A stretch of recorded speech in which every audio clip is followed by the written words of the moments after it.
तो question number 13 पे आ रहे हैं। क्वेश्चन नंबर 13 है, as observe from the top of a 75 metre high lighthouse from the sea level the angle of depression of two ships are 30 degree and 45 degree. If one ship is exactly behind the other on the same side of the lighthouse, find the distance between the two ships. तो चलिए start करते हैं। इन्होंने कहा कि एक light house पता है तुम्हें क्या होता है? फिल्मों में तो देखा होगा तुम्हें, जैसे कि कभी जेल में रहता लगा हुआ, ऐसे रहता ना, जैसे मतलब बीच बीच में, हाँ, शिप्स को भी वो होता है, ठीक है। तो उससे क्या होता है कि उससे पता चलता है कि अंधेरे में जैसे शिप कहाँ है, या ठीक है इतना बड़ा रहता हो ऐसा ही, हाँ जब कोहरा रहता है उस समय भी यूज़ करते हैं उससे, ठीक है। तो कहने का मतलब ये है कि इन्होंने ये कहा है कि यहाँ पर किसी ये सोचो कि मानो ये समुद्र है और यहाँ पर एक शिप है और दूसरा शिप जो है हमारा सोचो कि यहाँ पर है। उन्होंने कहा ना कि एक दूसरे के बिल्कुल पीछे हैं, ठीक। तो यहाँ पर से जब वो देखता है जब वो यहाँ पर से देखता है इस शिप को, जब वो यहाँ पर से देखता है इस शिप को, तो एंगल कुछ और बनता है, और जब यहाँ से देखता है इस शिप को तो एंगल कुछ और बनता है, एंगल ऑफ डिप्रेशन बनता है, मतलब ऊपर से नीचे की तरफ ऐसे। तो कैसे? इन्होंने कहा जो ये एंगल बनता है वो बनता है 30 डिग्री, मतलब पहले वाली शिप का जो एंगल बनता है वो बनता है 30 डिग्री, और दूसरे वाले का मतलब यहाँ से लेकर टोटली पूरा बड़ा ये बनता है हमारा 45 डिग्री। अब क्या बताया था हमने कि किससे अल्टरनेट एंगल के हिसाब से हमारा ये भी कितना हो जाएगा 30 डिग्री, और ये भी हमारा कितना हो जाएगा 45 डिग्री, सही है। अब हम इसको ना मिटा देते हैं। तो अब हम इसको अगर नाम दे दें यहाँ से, कैसे? हमने इसको नाम दे दिया है ए, यहाँ पे बी, यहाँ पे सी और यहाँ पे डी। अब इसने पूछा क्या है? उसने पूछा है find the distance between two ships and, क्या पूछा है? ये बताना है कि इनके बीच की जो डिस्टेंस है ना वो कितनी है। तो मैं माना इसको ना मैं x मान लेता हूँ यहाँ से लेकर यहाँ तक, और इसको मैं क्या मान लेता हूँ y, सही है, ठीक है। और क्या उसकी जो हाइट दे रखी है लाइट हाउस की, वो दे रखी है हमें 75 मीटर ऊंचा लाइट हाउस है। समझ में आया? चलिए अब कैसे करेंगे, देखो हमें ना निकालना है ये, और दे रखा है ये, तो परपेंडिकुलर और बेस का रिलेशन कौन देता है हमें? 10। तो हमें लगाना पड़ेगा यहाँ पे 10। तो सबसे पहले मैं ले रहा हूँ कौन सा, देखो इन ट्रायंगल जिसका नाम है हमारा ए बी और सी। तो इन ट्रायंगल पहले ले रहा हूँ मैं ए बी और सी। अच्छा, इन ट्रायंगल ए बी सी में तो बताओ हमें 10 लेना पड़ेगा, 10 थीटा, वो होता है हमारा परपेंडिकुलर अपॉन में बेस, ठीक है। ये पता है ना हर किसी को कि 10 ही क्यों लिया। जब ऐसा ट्रिग्नोमेट्रिक फंक्शन लेना है जो हमें जो है कैसा रिलेशन दे, नोन और अननोन का रिलेशन दे। नोन और अननोन का मतलब देखो मुझे ये नहीं पता और मुझे ये पता है, पता और जो नहीं पता उनके बीच का रिलेशन लगाने के लिए मैं साइन भी लगा सकता हूँ। मुझे साइन क्या मिलता? परपेंडिकुलर और हाइपोटेनस। बट ये तो मुझे पूछा ही नहीं है। मुझे ये पूछा है क्या? वो नहीं पूछा है।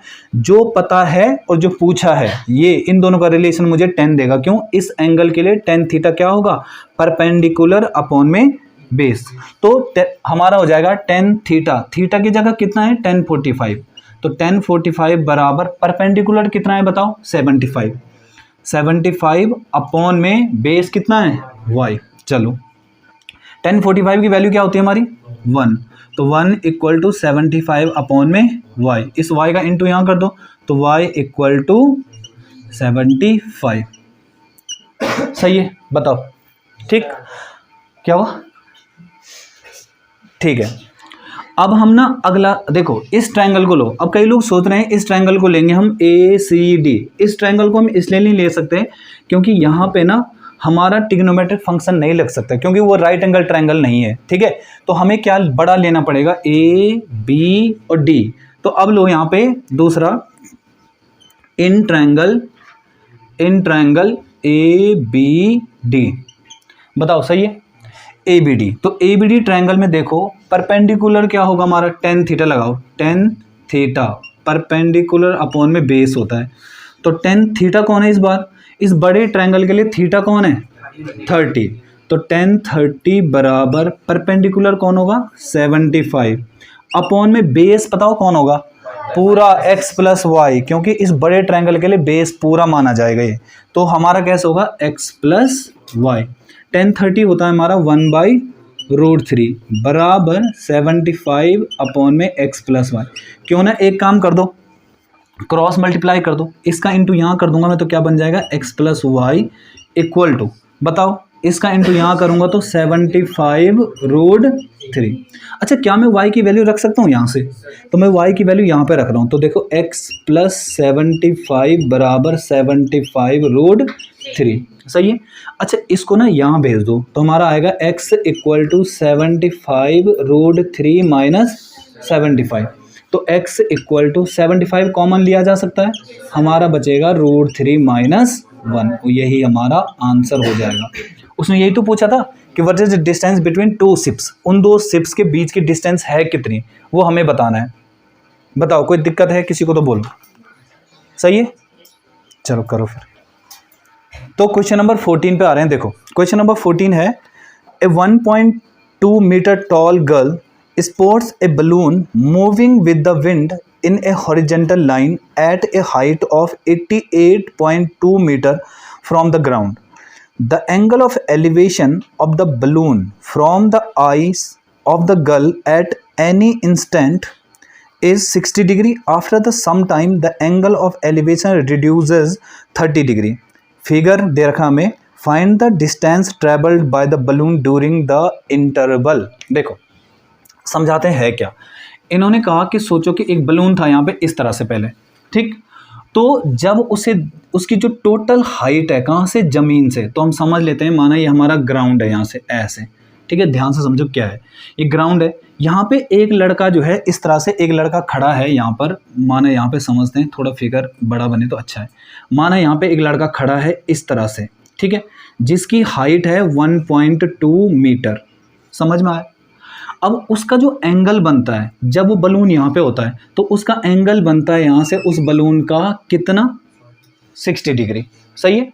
एंगल कहाँ से बनेगा, आंखों से बनेगा ना, इसलिए 1.2 मतलब ये सोचो अगर मैंने यहाँ से लेकर यहाँ तक 1.2 है उस लड़के का, तो इतना जो डिस्टेंस है ना वो किसी काम की नहीं है, क्यों, एंगल यहाँ से बन रहा है तो यहीं से माना जाएगा। तो मैं क्या करता हूँ, इसको ना यहाँ से ऐसे डॉटेड पैरेलल लाइन डाल देता हूँ एक, समझ में आया। तो एंगल कहाँ से बनेगा, यहाँ पर से कितना बन रहा है, 60 डिग्री, समझ में आया। वो बलून क्या है कि ऐसा उड़ रहा है, ऐसे नहीं उड़ रहा है, मतलब कभी हाइट कम हो रही है, कभी ज़्यादा हो रही है, कभी हाइट कम हो रही है, इस तरह से नहीं हो रहा है। वो क्या हो रहा है कि मतलब अगर वो बलून जा रहा है ना सीधा ऐसे उड़ रहा है, मतलब बिल्कुल सेम हाइट पे। अब सोचो कि बलून ना यहाँ पर है, अब बलून यहाँ पर है, सही है, तो वो बलून का जो एंगल है ना वो एंगल अब क्या बनता है, कितना बनता है, कितना बनता है, 30 डिग्री। अब वो एंगल जो है कितना हो गया, 30 डिग्री, सही है। चीज़ें जितनी दूर होंगी हमसे उतना एंगल कम बनेगा, ये बताया था मैंने, ठीक।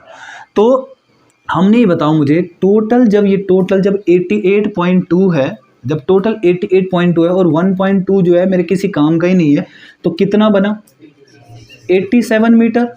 88.2 से 1.2 हटाओ ना तो 87 बचेगा, तो ये मैं हटा दे रहा हूँ, अब ये समझाने के लिए बनाया था मैंने। अब मेरा जो मेन फिगर है वो ये है, इस तरह से। बताओ ये फिगर समझ में आया हर किसी को, ठीक है।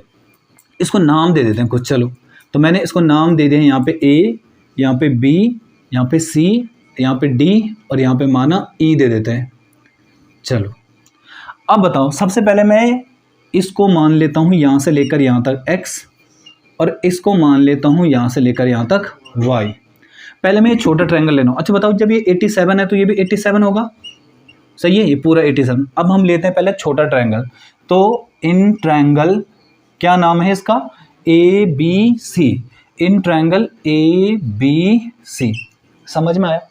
इस ट्रायंगल ABC में कौन सा ट्रिग्नोमेट्रिक फंक्शन लेना पड़ेगा बताओ, 10। क्यों लेना पड़ेगा 10, क्योंकि परपेंडिकुलर पता है, बेस नहीं है पता। तो परपेंडिकुलर हमारा tan theta equal to perpendicular upon में बेस, तो tan थीटा की जगह क्या लेना पड़ेगा बताओ, tan 60, क्योंकि इस छोटे ट्रायंगल के लिए ना 60। ये देखो ना यहाँ से ये वाली जो लाइन जा रही है वो ग्राउंड के साथ कितना एंगल बना रही है, टोटल 60, ठीक है। अब जब तुम ये बड़ा वाला ट्रायंगल लोगे ना उसके लिए ये वाली लाइन मानी जाएगी, तो ये वाली लाइन कितना एंगल बना रही है, 30, तो वहाँ पे 30 लेना पड़ेगा। तो 1060 बराबर परपेंडिकुलर कौन होगा 87 अपॉन में बेस कौन होगा x। 1060 की वैल्यू होती है √3 इक्वल टू 87 अपॉन में x। सही है, इस x को वहाँ भेज दो, √3 को नीचे भेज दो, तो हमारा आ रहा है x बराबर 87 अपॉन में √3। ये बनी हमारी इक्वेशन नंबर 1। सही है, अब लेंगे बड़ा ट्रायंगल जिसका नाम है ई बी और डी।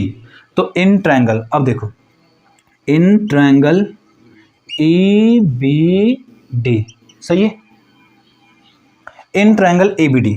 अच्छा बताओ, इस बड़े ट्रायंगल में देखो, इस बड़े ट्रायंगल में कौन सा लेना पड़ेगा, 10 कितना लेना पड़ेगा 1030 बराबर परपेंडिकुलर कौन है 87 अपॉन में बेस कौन होगा x प्लस वाई। क्यों x प्लस वाई, क्योंकि बड़ा ट्रायंगल का जो बेस है ना वो टोटल बेस है।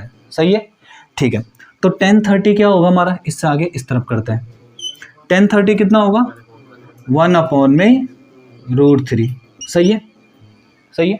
अच्छा परपेंडिकुलर है 87 अपॉन में x प्लस वाई, कर दो इसको cross multiply, x plus y equal to 87 √3। तो क्या मैं कुछ कर सकता हूँ, x की वैल्यू रख सकता हूँ ना, तो एक काम करो, एक x की वैल्यू रखो 87 अपॉन में √3 प्लस वाई इक्वल टू 87 √3। इसको उठाओ वहाँ भेज दो, तो y equal to 87 √3 minus 87 upon में √3। क्यों ना एक काम किया जाए, कैसे आगे करते हैं, तो y इक्वल टू इसका इंटू यहाँ कर सकता हूँ मैं, तो 87 इंटू 3 बन जाएगा, क्योंकि √3 इंटू √3 क्या 3 तो बनता है, और माइनस का 87 अपॉन में √3 कर सकते हैं। तो बताओ y इक्वल टू, क्या इसमें से मैं 87 कॉमन ले सकता हूँ, तुम चाहो तो इंटू भी कर सकते हो, इंटू करके तब सॉल्व कर दो। ठीक है, तो अगर मैं 87 कॉमन ले लूँ तो अंदर बचेगा 3 माइनस 1 अपॉन में √3, तो आगे जाके मुझे देगा क्या 87 इंटू 2 अपॉन में √3। करो ज़रा इसका इंटू, तो y इक्वल टू 2 7 जा 14, 1 कैरी, 2 8 जा 16 और 1 74 अपॉन में √3। सही है। अच्छा मुझे बताओ, क्या कभी भी डिनोमिनेटर में जो है होता है अंडर रूट, नहीं, तो हमें रैशनलाइज करना पड़ेगा, तो y इक्वल टू 174 अपॉन में √3 भी था, हमने क्या किया √3 का यहाँ और √3 का यहाँ, तो कितना आ रहा है 174 √3 अपॉन में 3। करो ज़रा, 3 से जा सकता है क्या, 3 5 जा 15 और 3 8 जा ये, तो हमारी y की जो वैल्यू आ रही है वो आ रही है 58 √3 आंसर। बताओ क्या पूछा था हमसे पूछा था इसमें कि बलून ना कितने दूर उड़ा उस समय। अच्छा बलून पहले यहाँ पे था और बलून ने यहाँ से यहाँ उड़ गया, तो यहाँ से यहाँ का मतलब y पूछा था और वही मैंने निकाला y की वैल्यू। बताओ सही है, कौन सा आंसर कट गया, मतलब ये दिखाई नहीं दे रहा, चलो इधर लिख लेते हैं, यहाँ दिख रहा है, कहाँ पे, यहाँ पे दिख रहा है, तो यह आंसर है भाई हमारा, यहाँ पे 58 √3 ये हमारा आंसर हो जाएगा। ठीक, चलो क्वेश्चन नंबर 15। तो क्वेश्चन नंबर 15 है, a straight highway leads to the foot of a tower, a man standing at the top of the tower observe a car at an angle of depression of 30 degree which is approaching the foot of the tower with a uniform speed. 6 seconds later the angle of depression of a car is found to be 60 degree. Find the time taken by the car reach the foot of the tower from this point. समझ में आया? देखो हम figure बना लेते हैं। हम पहले इन्होंने कहा कि एक पॉइंट से हम समझ लेते हैं कि माना यहाँ पर से ऐसा हुआ होगा, ठीक है, इमेजिनेशन ही कर सकते हैं हम इसमें। माना उन्होंने सोचा कि एक कार पहले यहाँ पर थी, ये कार यहाँ पर थी, समझ में आया, और उस कार का जो एंगल था, एंगल यहाँ पर का एंगल वो कितना बन रहा था, 30 डिग्री बन रहा था, समझ में आया। अब क्या हुआ कि वो कार ना चल रही है, और किस तरफ चल रही है, approaching the foot of the tower, tower की तरफ चल रही है, ठीक है। तो टावर की तरफ चल रही है वो, तो क्या करेगा, वो कह रहा है कि यहाँ से चलते चलते चलते चलते और किसी पॉइंट पे दोबारा हो सकता है कि माना एक आदमी था टावर के ऊपर, उसने ऐसा देखा कार को और देखा उसने अच्छा एंगल 30 बन रहा है, फिर उसने इधर उधर देखा ऐसे करके और फिर देखा कार को और तब उसका एंगल 60 बन रहा था कुछ टाइम के बाद। ठीक है, तो हो सकता है कि यहाँ पर से अब एंगल जो है ना वो ऐसे वो क्या बन रहा है 60 बन रहा है, और इस एंगल को चेंज होने में ना कितने 6 सेकंड लगते हैं। मतलब यहाँ पर से यहाँ पर चेंज होने में, माना मैंने y लिख दिया और इसको मैंने x मान लिया, तो मतलब y डिस्टेंस जो कवर होती है वो कितने टाइम में कवर होती है 6 सेकंड में। समझ में आया, क्लियर है। अच्छा, इसको हम नाम दे देते हैं भाई a, यहाँ पे b, यहाँ पे c नाम देते हैं, यहाँ पे d। अच्छा, इस क्वेश्चन से तुम लोग क्या लगता है तुम्हें कि कैसे कर पाओगे तुम इसको। ये कह रहा है कि यहाँ से लेकर यहाँ आने में ना 6 सेकंड लगते हैं, तो बताओ अब यहाँ से और यहाँ आने में कितना टाइम लगेगा, कैसे हो सकता है बताओ। वो डिस्टेंस थोड़ी है। हाँ ठीक है, पर डिस्टेंस नहीं है, वो तो टाइम है ना। ये कह रहा है इसको y को हम 6 नहीं ले सकते, y को 6 इसलिए नहीं ले सकते, उसने ये नहीं कहा कि वो 6 मीटर है, उसने कहा वो टाइम है 6 सेकंड है। तो 6 मतलब टाइम को तुम स्पीड टाइम को तुम डिस्टेंस कैसे ले लोगे। समझ में आया, हो गया। हाँ, डिस्टेंस अपॉन टाइम, तो मतलब क्या ले सकता है तू इसको, तू स्पीड पता है, नहीं पता है ना। देखो इसका एक तरीका है हमारे पास, अगर हमें ये पता है, एग्जाम्पल के तौर पे मैं बता दूं तुम्हें। सोचो तुम लोग यहाँ से और मार्केट, माना एग्जाम्पल के तौर पे यहाँ से मार्केट आपका 2 किलोमीटर दूर है, यहाँ से और मार्केट आपका 2 किलोमीटर दूर है, ठीक है। और उस 2 किलोमीटर को कवर करने में अगर आपको उस 2 किलोमीटर को कवर करने में अगर आपको 10 मिनट लगते हैं, ध्यान से समझना, यहाँ से मार्केट एक मानो 2 किलोमीटर दूर है और उसको कवर करने में आपको 10 मिनट लगते हैं, तो बताओ कि 1 किलोमीटर कवर करने में कितना समय लगेगा उसी स्पीड से चलने में। 5। तुमने क्या किया, तुमने देखा कि अच्छा जो डिस्टेंस यहाँ से मार्केट की डिस्टेंस और जो अब डिस्टेंस बता रहा है इसके बीच में अंतर क्या है कि मार्केट वाली डिस्टेंस इस डिस्टेंस की डबल है ना। तो तुमने बोला अच्छा जब डबल डिस्टेंस कवर करने में जो हमको जो है 10 मिनट लग रहे हैं, तो सिंगल डिस्टेंस कवर करने में कितना लगना चाहिए, आधा समय लगना चाहिए। तो वही हम यहाँ पे करेंगे। अगर हम x और y की भी रिलेशन निकाल देना कि x और y कैसा है, मतलब ये इसका कितना गुना है या ये इसका कितना पार्ट है, ऐसा समझ में आया। मानो सोचो ये 10 किलोमीटर है और ये 5 है, तो सिंपल सी बात है मुझे पता चल गया कि ये आधा है इसके। अगर ये माना 10 किलोमीटर है और अगर पता चल गया 2 किलोमीटर है, तो मुझे पता अच्छा ये डिस्टेंस इसकी 1/5 है, तो टाइम का भी 1/5 करो। मतलब जो रिलेशन यहाँ लगेगा ना वही रिलेशन आपको टाइम के बीच में लगाना है। समझ में आया क्यों ऐसा कर रहे हैं हम, क्योंकि यूनिफॉर्म स्पीड है। यूनिफॉर्म स्पीड का मतलब ऐसी स्पीड जिसमें जो है आपका क्या नहीं होता, सिंगल मतलब एक पर्टिकुलर टाइम में एक पर्टिकुलर डिस्टेंस कवर होती है। समझ में आया। यूनिफॉर्म स्पीड किसको बोलते हैं, माना जैसे कि शुरू के 1 घंटे में उसने 10 किलोमीटर कवर करी, अगले भी 1 घंटे में वो फिर 10 किलोमीटर का, ऐसा ना होगी शुरू का 1 घंटा 10 किलोमीटर है फिर उसके बाद 1 घंटा जो है 20 किलोमीटर है, तो उसे यूनिफॉर्म स्पीड नहीं बोलते।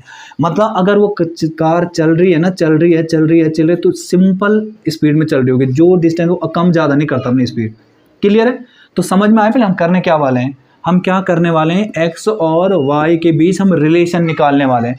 अगर इन दोनों के बीच जो रिलेशन होगा वही रिलेशन उनके टाइम के बीच भी होगा। बताओ कुछ पूछना है तो बोलो। समझ में आया। अरे समझ में आ रहा है नहीं।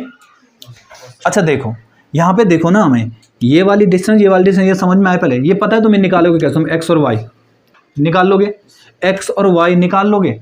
तो जब हम x और y निकाल लेंगे, वो उसने ये कहा है कि इस y को डिस्टेंस को कवर करने में 6 सेकंड लगते हैं, तो x से निकलने वाली डिस्टेंस निकल सकते हैं हमारी। कैसे, सोचो कि y को कवर करने में उसे 6 सेकंड लगते हैं, सही है। तो x को कवर करने में कितना समय लगेगा, तो हम क्या करेंगे फिर, क्लास 8 में तुम्हारे पास था कौन सा, डायरेक्ट एंड इनवर्स प्रोपोर्शन, याद है। तो देखो जब ये y x माना, सोचो एग्जाम्पल के तौर पे हमने y और x निकाला, y हमारा माना 10 निकला, चलो 10 निकला, और ये हमारा कितना निकला, माना 5 निकला। ये 10 किलोमीटर है और ये 5 किलोमीटर है। मुझे बताओ 10 ना 5 बना, कैसे बना होगा, कब बना होगा, जब इसमें कितने का डिवाइड किया होगा, 2 का। तो वैसे ही 6 में भी मुझे 2 का डिवाइड करना पड़ेगा, तभी तो ये दोनों बराबर होंगे। भाई तुम ये कह रहे हो कि ये और ये बराबर है, और तुम कह रहे हो ये और ये बराबर, ये और ये बराबर तभी बन पाएगा जब जो है मैं इसमें भी 2 का डिवाइड करूंगा। समझ में आ रही है बात? क्लियर है? तो वही हमें क्या करना है, हमें x और y के बीच हमने पहले रिलेशन निकालना है, उससे हमारा टाइम निकलेगा। क्लियर? तो देखो कैसे सॉल्व करेंगे हम। चलो हम क्या करेंगे, हमें नहीं पता कि इसकी जो हाइट है वो कितनी है, हम मान लेते हैं चलो कि कुछ माना इसकी हाइट कितनी है, h। समझ में आया? पहले हम छोटा ट्रायंगल लेते हैं जिसका नाम है ए बी और सी। तो चलिए पहले लेते हैं इन ट्रायंगल ए बी सी। तो अगर मैं ए बी सी ट्रायंगल लूँ तो इसमें ना मैं 10 लेना पड़ेगा मेरे को। तो 10 कितना, 10 60 बराबर परपेंडिकुलर कौन होगा, h। तो h अपॉन में बेस कौन होगा, x। चलो 10 60 की वैल्यू बताएगा कोई, √3। तो √3 इक्वल टू h अपॉन में x। एक काम करो, x को वहाँ भेजो, इसको यहाँ ले आओ, x बराबर h अपॉन में √3। ये बनी भाई हमारी इक्वेशन नंबर 1। सही है? ठीक। चलो बल्कि ना एक काम कर लो, ऐसा ना करके ना एक काम करो, इधर ना इसका इंटू यहाँ कर दो, तो x √3 इक्वल टू h। अब मैं इसका रीज़न बताऊंगा तुम्हें कि क्यों करा मैंने ऐसा। ठीक है, रुको अभी। अब आओ बड़े ट्रायंगल में ए बी डी। अब आओ जरा, इन ट्रायंगल क्या नाम है, in triangle A B D. समझ में आया? A B D. अच्छा ए बी डी में देखो, अगर मैं 10 ले लूँ, क्या लेना पड़ेगा, 10 30। परपेंडिकुलर कितना है बताओ, h अपॉन में बेस कितना है, x प्लस वाई। अब बताओ 10 30 की वैल्यू कितनी है, 1 अपॉन में √3 बराबर h अपॉन में x प्लस वाई। सही है? अच्छा क्रॉस मल्टीप्लाई कर सकते हैं क्या इसका? तो हम क्या कर रहे हैं, इसका क्रॉस मल्टीप्लाई कर रहे हैं, तो हमारा आ रहा है x प्लस वाई अपॉन में √3 इक्वल टू में h। Equation number 2। अच्छा मुझे बताओ, ये जो h है ना, ये कौन सी डिस्टेंस है, मतलब कौन सी हाइट है, ये वाली। ये जो h है ये कौन सी हाइट है, ये वाली। भाई जब ये दोनों सेम ही चीज़ है तो क्या मैं आमने सामने रख सकता हूँ दोनों को? देखो इक्वेशन नंबर 1 जो h है ना, वो भी डिस्टेंस, वो भी हाइट बता रहा है, ये वाली इसकी टावर की हाइट बता रहा है, और जो ये दूसरी है ये भी टावर की हाइट बता रहा है। तो क्यों ना मैं दोनों को आमने सामने रख सकता हूँ? बताओ किसको समझ में आएगी मैं आमने सामने क्यों रख रहा हूँ?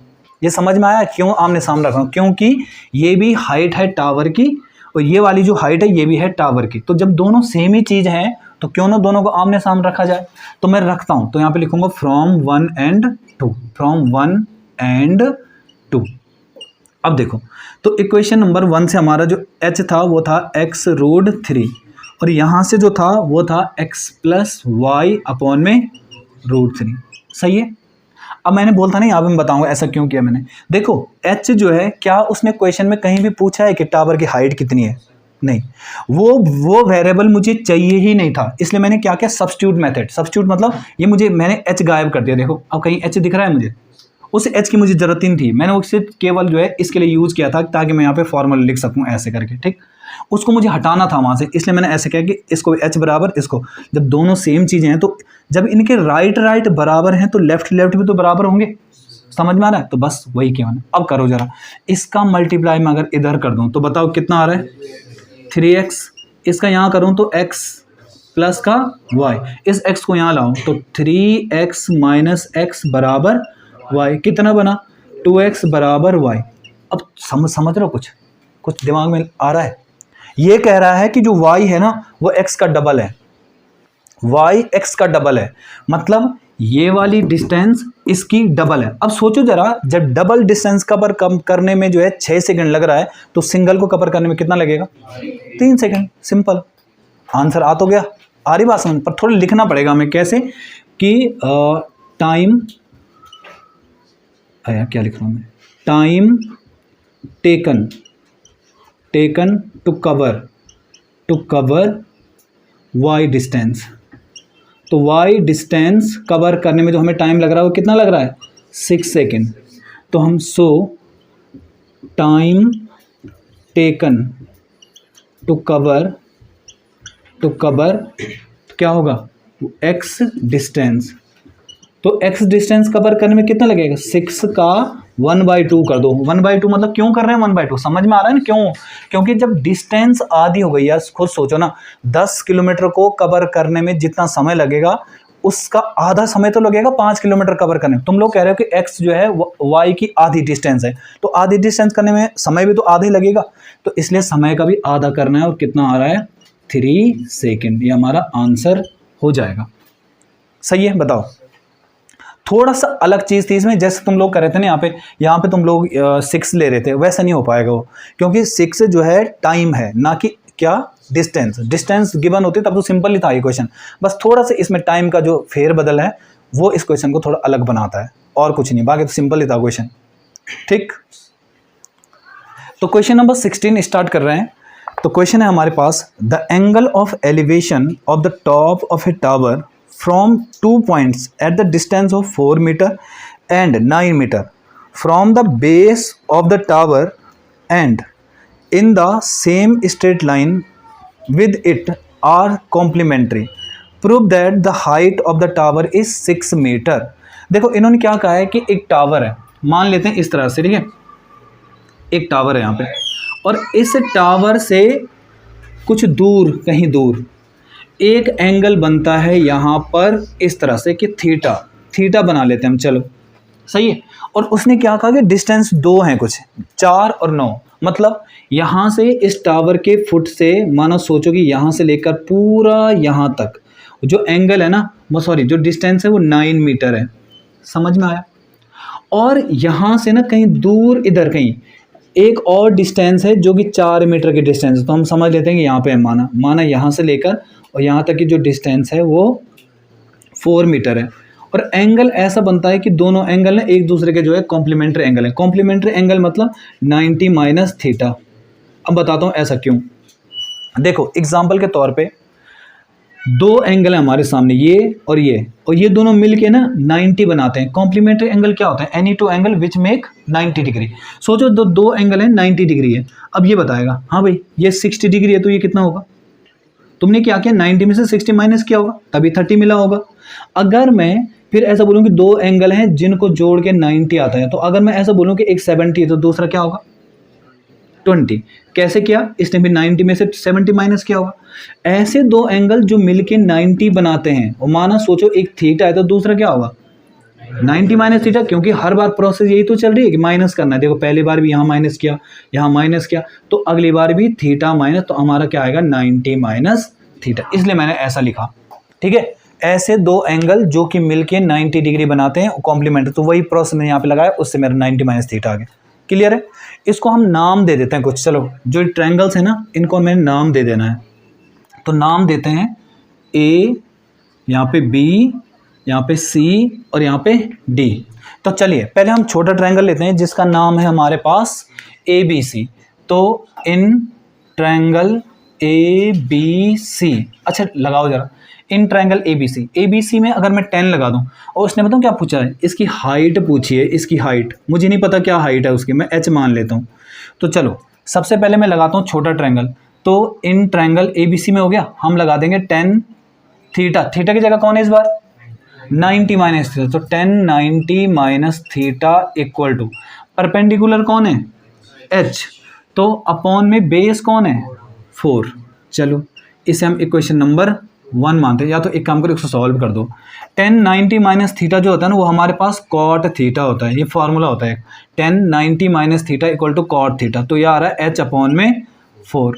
अब मैं बताता हूँ तुम्हें, ये जो एक्सरसाइज थी ना, ये वाला फॉर्मूला था, ये आपके पास ना एक्सरसाइज 8.3 थी जो कि इस बार डिलीट है तुम्हारी, पर इस वाले फॉर्मूले को आप याद रखोगे। अगर आपको और फॉर्मूले भी जानने हैं तो उसके लिए बताऊँ क्या याद रखना। आप देखो साइन थीटा कॉस थीटा ये आपस में चेंज होते हैं, मतलब दोनों तरफ निशान का मतलब है कि अगर कहीं पे लिखा होगा ना कि साइन 90 माइनस थीटा तो उसे आप कॉस थीटा लिखोगे, अगर कॉस 90 माइनस थीटा लिखेंगे तो उसे साइन थीटा लिखोगे।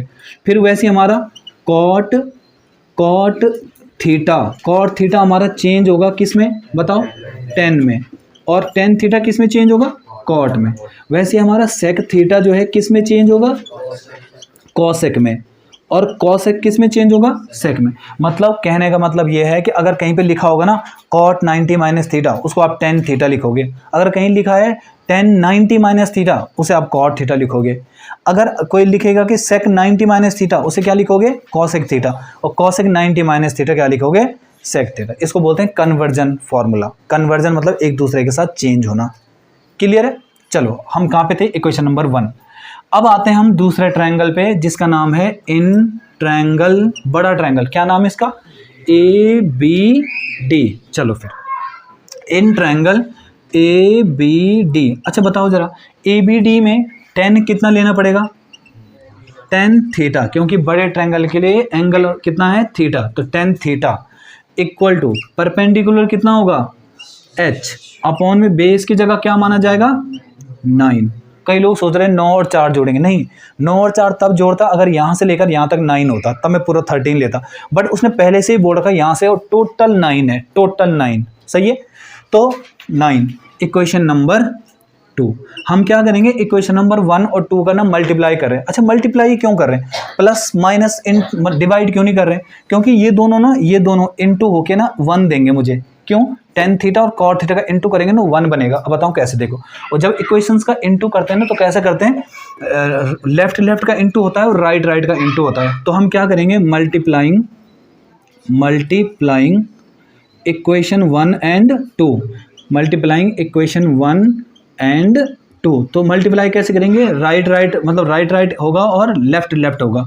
तो करो जरा, cot थीटा का इनटू होगा tan थीटा के साथ, और h अपॉन में 4 का इंटू होगा h अपॉन में 9 के साथ। सही है। अच्छा cot थीटा को क्या मैं 1 अपॉन tan थीटा लिख सकता हूँ, तो मैंने 1 अपॉन tan थीटा लिखा, यहाँ पे tan थीटा था हमारा, और यहाँ पे आएगा h स्क्वायर अपॉन में 36। सही है। इसको इससे कैंसिल कर दो तो हमारे पास आ रहा है यहाँ पे क्या, 1 equal to h square upon में 36। इसका इंटू यहाँ कर दो तो 36 इक्वल टू h स्क्वायर। तो बताओ h इक्वल टू 6 मीटर हमारा आंसर हो जाएगा। तो इसका मतलब टावर की जो हाइट है वो कितनी है, 6 मीटर। बताओ सही है।